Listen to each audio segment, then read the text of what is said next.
आज हम आपको पढ़ाएंगे हिंदी गद्य और गद्य साहित्य का विकास। गद्य किसे कहते हैं?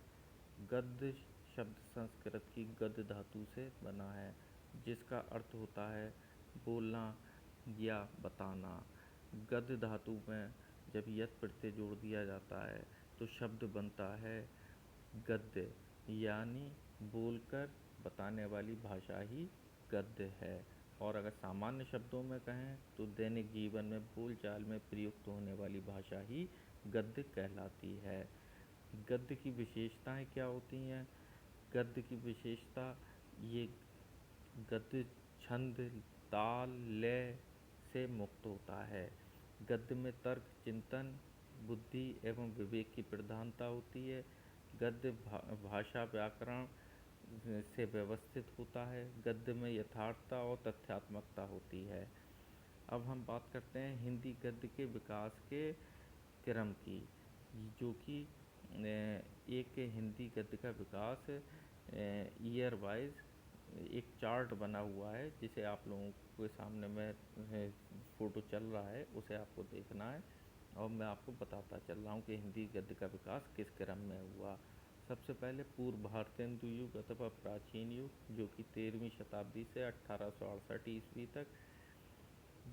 दूसरा भारतेंदु युग सन 1868 ईस्वी से 1900 ईस्वी तक। द्विवेदी युग सन 1900 से 1922 ईस्वी तक। शुक्ल युग सन 1922 ईस्वी से 1938 ईस्वी तक। शुक्लोत्तर युग सन 1938 ईस्वी से 1947 ईस्वी तक।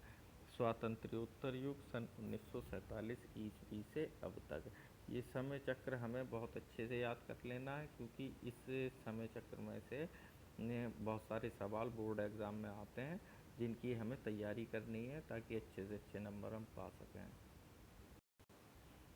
पूर्व भारतेंदु, अब हम आते हैं पूर्व भारतेंदु युग। पूर्व भारतेंदु युग में दो भाषाओं का प्रयोग हुआ, एक ब्रज भाषा, दूसरी हिंदी खड़ी बोली गद्य।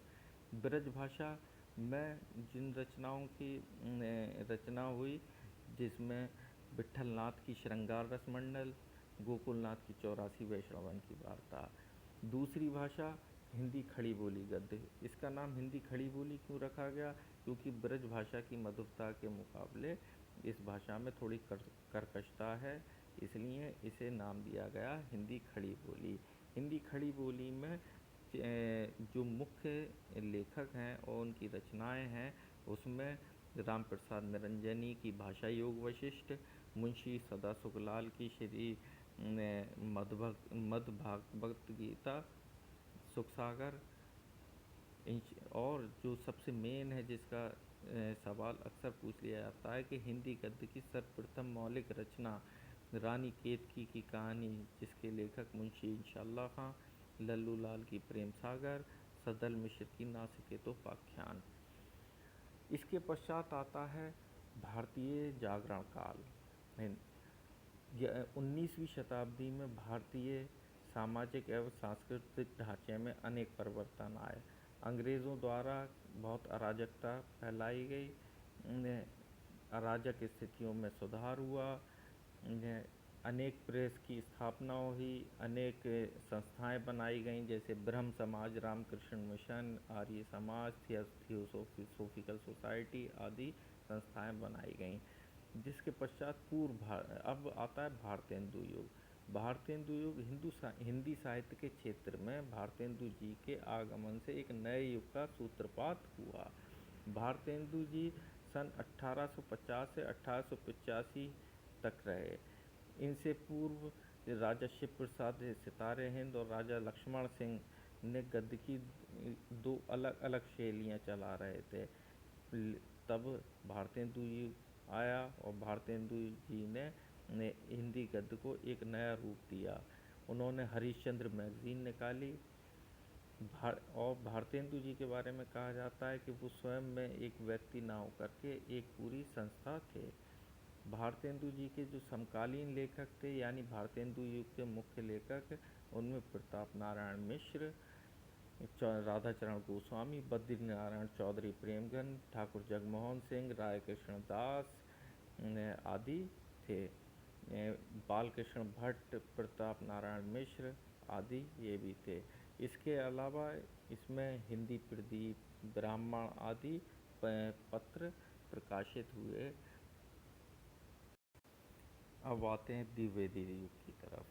द्विवेदी युग भारतीय युग के बाद 20वीं शताब्दी में जिस एक व्यक्ति ने हिंदी गद्य के निर्माण तथा प्रसार के लिए सबसे ज़्यादा कार्य किया, उसका नाम था आचार्य महावीर प्रसाद द्विवेदी, जिनके नाम पर ही इस युग का नाम द्विवेदी युग पड़ा।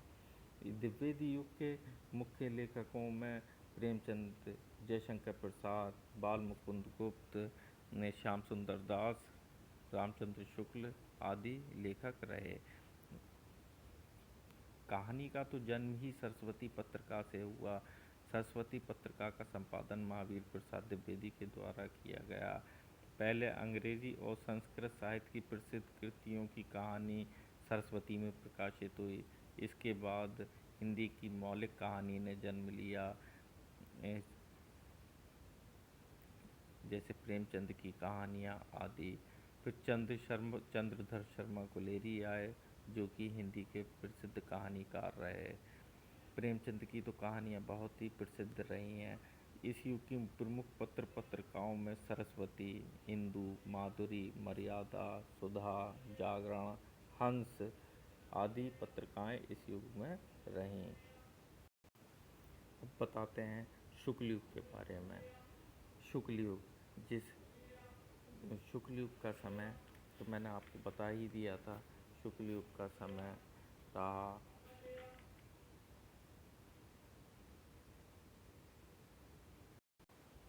शुक्ल युग का समय था सन 1922 से 1938 ईस्वी तक। ऐसा हुआ कि सन 1919 में पंजाब के जलियांवाला बाग में एक हत्याकांड हुआ, जिसमें बहुत सारे भारतीयों की जान गई। इस आंदोलन से जब अंग्रेज़ों ने इस जलियांवाला बाग में नरसंहार किया, तो उसके पश्चात भारतीय जनता में गुस्से की भावना दौड़ गई, जिसके परिणाम स्वरूप बहुत सारे कवियों ने इस घटना से प्रेरित होकर के अपनी रचनाएं लिखीं। बहुत से लेखकों ने रचनाएं लिखीं। इन्हीं रचनाओं का जो काल था वो शुक्ल युग था। शुक्ल युग के प्रमुख लेखकों में राय कृष्णदास, महादेवी वर्मा, सुमित्रानंदन पंत ने, सूर्यकांत त्रिपाठी निराला, बेचैन शर्मा उग्र, जयशंकर प्रसाद, रामचंद्र शुक्ल आदि थे। मुख्यतः ये रामचंद्र शुक्ल के नाम पर इस युग का नाम रामचंद्र शुक्ल युग पड़ा। अब बात करते हैं शुक्लोत्तर युग की। साहित्य पर अपने तत्कालीन समाज व परिवेश का बहुत गहरा प्रभाव पड़ता है। सन 1937 में चुनावों में कांग्रेस ने सफलता प्राप्त की और हमें ऐसा लगने लगा कि हम शीघ्र स्वतंत्र हो जाएंगे, परंतु हमें निराशा हाथ लगी। ये समय एक ऐसा समय था जब देश में अराजकता फैली हुई थी। इसमें इस युग के प्रमुख जो लेखक थे उनमें आचार्य हजारी प्रसाद द्विवेदी, रामधारी सिंह दिनकर, उपेंद्र नाथ अश्क, हरिशंकर परसाई, भगवती चरण वर्मा, फणीश्वर नाथ रेणु, डॉक्टर नगेंद्र, जिनकी तार्किकता और विश्लेषण प्रधान है, राम वृक्ष वैनीपुरी, डॉक्टर धर्मवीर भारती आदि इस युग के मुख्य लेखक रहे। शुक्लोत्तर युग की मुख्य रचनाएं जो कि थीं, जड़ की बात, झूठा सच, फूले बिसरे, आहुति, प्रतीक्षा, कुहासा और किरण आदि इस युग की प्रमुख रचनाएं थीं। इसके पश्चात आते हैं स्वातंत्र्योत्तर युग पर। ये युग सन 1947 से लेकर अब तक माना जाता है। इस युग में नई गद्य विधाओं के साथ साथ नई गद्य शैलियों का भी विकास हुआ। यथार्थ चित्रण को सशक्त भाषा के माध्यम से प्रस्तुत किया गया। राष्ट्रीय चेतना का प्रसार करने वाली रचनाएं लिखी गईं। इस युग के मुख्य लेखकों में हरिशंकर परसाई, प्रभाकर मचावे, नागार्जुन, कमलेश्वर, हिमांशु आदि रहे। इस युग में लेखक कल्पना के गगन से उतरकर धरती के यथार्थ कठोर धरातल पर खड़ा हो गया। हिंदी गद्य का भविष्य बहुत उज्ज्वल है। इसका प्रचार प्रसार अब भारत से निकलकर विदेशों तक फैल गया है। तो ये तो था हमारा हिंदी गद्य साहित्य का विकास, जिसे आप लोग ध्यान से सुने और इसके बारे में आपस में चर्चा करें ताकि ये अच्छे से आपको याद हो सके।